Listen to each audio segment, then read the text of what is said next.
బులెటిన్లో మరో బ్రేకింగ్ చూస్తున్నాం. స్టాక్ మార్కెట్లు తీవ్ర నష్టాలను చవిచూస్తున్నాయి. హెచ్ఎంపీవీ వైరస్ దేశీయ మార్కెట్లపై ప్రభావం చూపింది. చైనాలో వెలుగు చూసిన ఈ వైరస్ కేసులో భారత్లో గుర్తించిన వేళ సూచీలు అమ్మకాల ఒత్తిడిని ఎదుర్కొన్నాయి. బెంగళూరులోని ఇద్దరు చిన్నారుల్లో ఈ వైరస్ గుర్తించినట్లు ఐసీఎంఆర్ ప్రకటించింది. దీంతో సెన్సెక్స్ దాదాపు 1100 పాయింట్లు, నిఫ్టీ 296 పాయింట్ల నష్టానికి చేరుకుంది.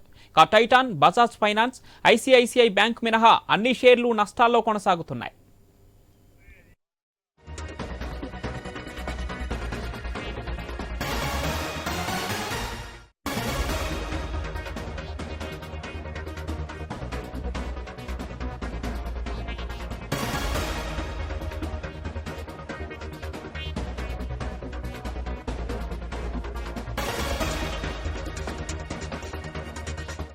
స్టాక్ మార్కెట్లో తీవ్ర నష్టాలను చవిచూస్తున్నాయి. హెచ్ఎంపీవీ వైరస్ దేశీయ మార్కెట్లపై ప్రభావం చూపింది. చైనాలో వెలుగు చూసిన వైరస్ కేసులో భారత్లో గుర్తించిన వేళ సూచీలు అమ్మకాల ఒత్తిడిని ఎదుర్కొన్నాయి.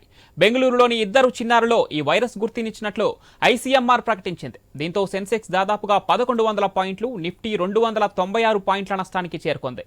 Titan, Bajaj finance, ICICI bank మినహా అన్ని షేర్లు నష్టాల్లో కొనసాగుతున్నాయి.